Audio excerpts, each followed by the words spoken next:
Construir uma parede não é uma tarefa difícil, porém, é preciso ter todo o cuidado para que ela não fique de qualquer jeito e o resultado final não seja desagradável. Nesse vídeo, vamos analisar uma parede já construída, notar os aspectos essenciais para deixá-la padrão e, principalmente, não ter dor de cabeça para consertar uma parede torta. Olá! Espero que esse vídeo seja útil para você. Você poderá escrever aqui nos comentários, logo aqui embaixo, alguma dúvida, alguma sugestão, para que eu tenha um feedback do que você está achando desse canal. Eu sou o Aprendiz de Pedreiro e te convido para aprendermos juntos. Nesse vídeo nós vamos falar sobre a construção dessa parede e alguns detalhes que nós precisamos levar em consideração todas as vezes que nós vamos construir. Detalhes simples, porém fundamentais para que a parede não saia aí de qualquer jeito. Algumas ferramentas são indispensáveis quando vamos construir uma parede para que ela fique o mais próximo de perfeito possível. E eu vou apresentar para vocês algumas dessas ferramentas, as principais que nós utilizamos. Essa é a mangueira de nível. Essa daqui já está bem surrada, já foi bastante utilizada. Afinal, já estou há bastante tempo construindo essa casa, que é a nossa casa. É a única casa que eu estou construindo na minha vida por completo. E nessa construção, eu já utilizei demais essa ferramenta, que é chamada de mangueira para nível. Por que ela deve ser transparente? Em primeiro lugar, porque nós precisamos ver, na hora de aferirmos o nível na parede, nós precisamos verificarmos o nível da água na mangueira. E também, quando vamos encher essa mangueira com água, nós precisamos ficar atentos para que não fique nem uma bolha. Daí a necessidade de que ela seja transparente para que a gente observe, porque essa bolha que permanecer aqui dentro da mangueira poderá dar um resultado diferente do que nós esperamos e o resultado também poderá ser de uma parede que fique fora do nível. Precisamos estar atentos a esse detalhe porque ele é muito importante. A outra ferramenta, bem simples, porém de grande importância, é a linha. Essa sim está bem surrada. A gente tem um cachorro aqui em casa, uma cachorra na verdade, e ela já deu aí até umas mordidas aqui na minha linha e deixou ela ainda com um estado bem pior. Mas o importante é que, apesar de estar surrada, ela ainda é muito necessária, muito útil aqui para a construção da minha casa. Essa outra ferramenta é o prumo. Levantar uma parede e não utilizar o prumo, o resultado será uma parede super torta e na hora do reboco terá muito trabalho e gastará muito mais massa, ou seja, terá um desperdício desnecessário simplesmente por não usar essa ferramenta, o prumo, para deixar a parede o mais reta possível e assim, ao observar o resultado da parede reta, você sinta satisfação e vê que o seu resultado saiu muito bom. Por último, e não menos importante, o nome dessa ferramenta nós chamamos de régua de esquadro. Ela é utilizada quando vamos juntar uma parede a outra, ou melhor, um canto de parede. Nesse ângulo que forma aqui, um ângulo de 45 graus, nós podemos fazer a aferição correta para que, ao assentarmos o piso no futuro, pisos de porcelanato, de cerâmica, não tenhamos aí cantos que fiquem tortos. Por isso utilizamos essa ferramenta chamada esquadro. Também muito útil ao você pensar aí em construir a parede da sua casa. Só uma correção, essa régua forma um ângulo de 90 graus e não de 45 graus, como eu citei. Eu fiz aqui um desenho, e vocês conseguem perceber, eu usei giz para fazer esse desenho, para passar para vocês a seguinte informação. Na contagem desses tijolos, de baixo para cima, nós chegamos ao número 7. Ou seja, nós temos aqui 7 fileiras de tijolos. E por que esse número 7? Porque não poderia ser um número 8 ou 6, um número maior, um número menor? Quando nós levantamos uma parede com sete fileiras de tijolos, geralmente a essa altura é possível nós conseguirmos trabalhar bem nela, no uso do prumo, porque se nós tivéssemos aqui uma fileira de tijolo com 9, por exemplo, nós já teríamos um pouco mais de dificuldade para trabalharmos colocando a massa aqui entre um tijolo e outro, usarmos o prumo, ou quem sabe até utilizarmos aqui a mangueira de nível. Um outro aspecto também seria a questão do vento. Se nós levantarmos aqui uma parede muito alta e não utilizarmos aqui o concreto para que deixe essa parede um pouco mais fixa, pode ser que o vento venha e facilmente derrube essa parte já construída, como você já deve ter visto por aí, eu também já vi, alguma parede derrubada pelo vento, quando essa estava construída e ainda não estava colocado o concreto nos cantos. Mas chegando aqui a essa 7ª fileira de tijolo construída, por que eu fiz esse desenho? Esse desenho é para imaginarmos como ficaria esses dois cantos, esse canto e esse outro canto aqui, mas sem essa parte aqui já construída.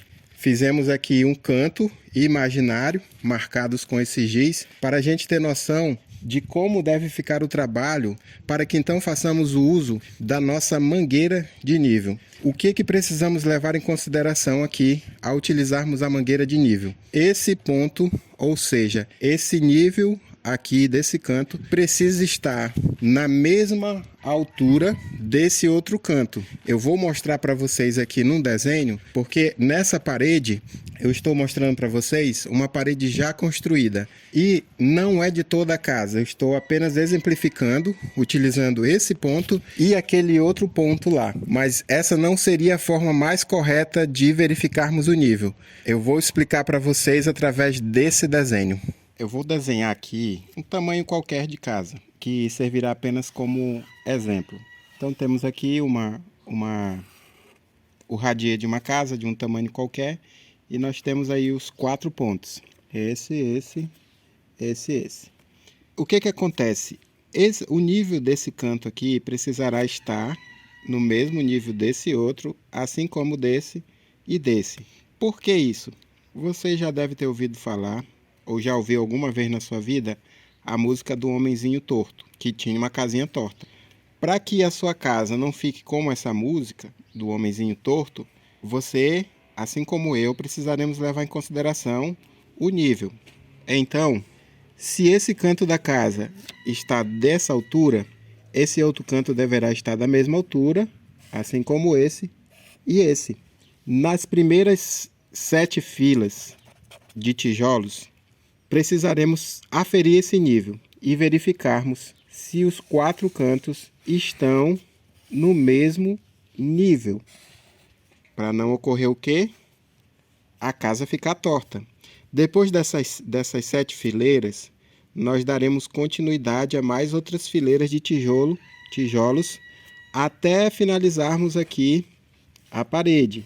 A mesma coisa, quando nós estivermos fazendo aqui a última fileira, estivermos construindo a última fileira da casa, vamos precisar também utilizarmos o nível para essa verificação. E assim não teremos um telhado aí que ficará torto, paredes que ficarão com a casa torta. São detalhes simples, coisas simples, mas que precisamos levar em consideração para que a nossa casa tenha aí a melhor perspectiva e não saia aí de qualquer jeito. Quando a gente construir aqui as 7 fileiras de tijolos, apenas para exemplificação, não vai ficar bem bonitinho não.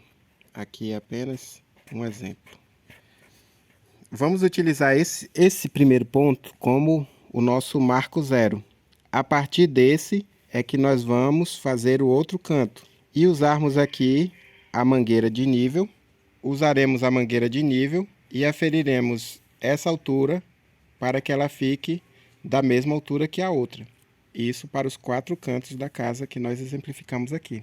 Uma vez que nós já aprendemos como aferirmos aqui o nível a partir de um ponto, a partir de um marco da construção, nós vamos utilizar uma outra ferramenta que é a linha, para que cheguemos ao seguinte resultado. A linha, ela nos ajudará para que justamente essas camadas de tijolo fiquem uma rente à outra.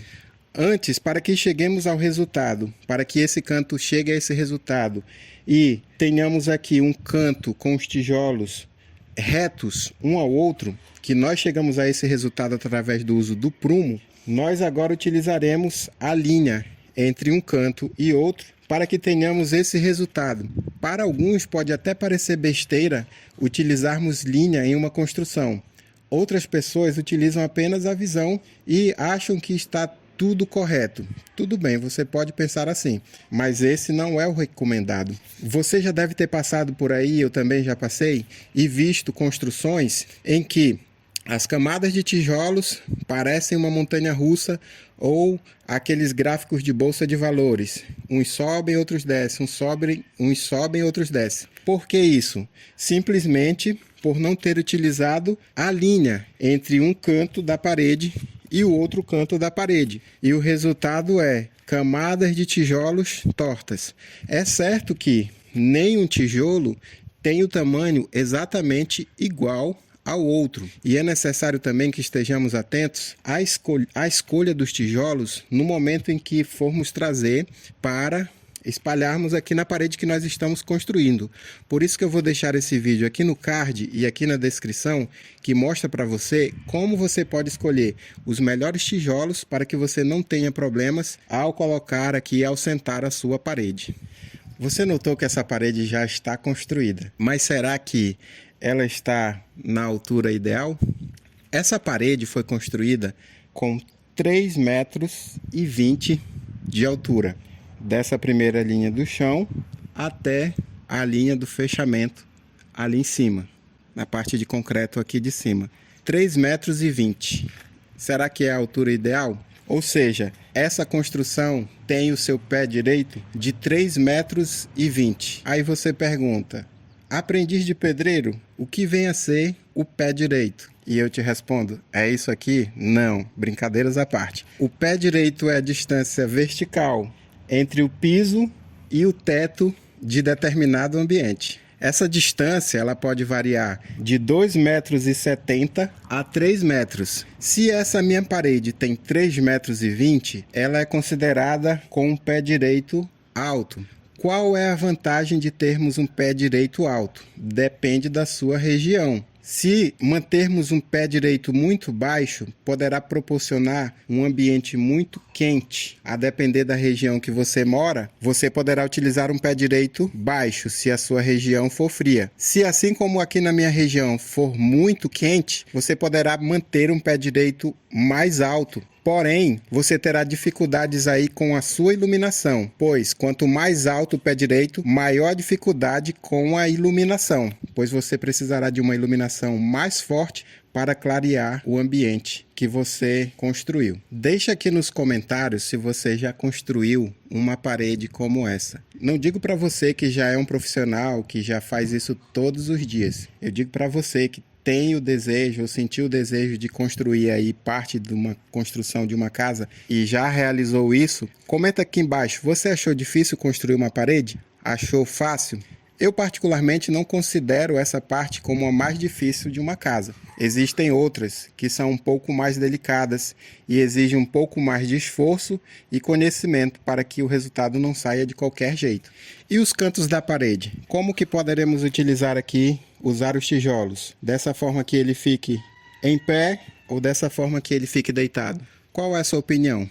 Eu vou deixar um vídeo aqui no final desse para que você perceba como que nós podemos fazer o corte no tijolo, um corte ao meio, para que ele não fique dessa maneira e os motivos pelos quais nós não podemos ou recomendamos que não se use o tijolo dessa maneira nos cantos de parede. Te convido para assistir, nos veremos no próximo vídeo, um abraço e tchau!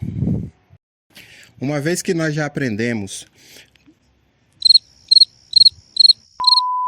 você notou que essa parede já está construída. Mas será que ela está... O pé direito é simplesmente O pé direito é simplesmente O pé direito é simplesmente a distância vertical entre o piso e o teto da construção. O pé direito é a distância vertical entre o piso e a parte do teto de qualquer ambiente. O pé direito é a parte. O pé direito é a distância vertical entre o piso e o teto de determinado ambiente.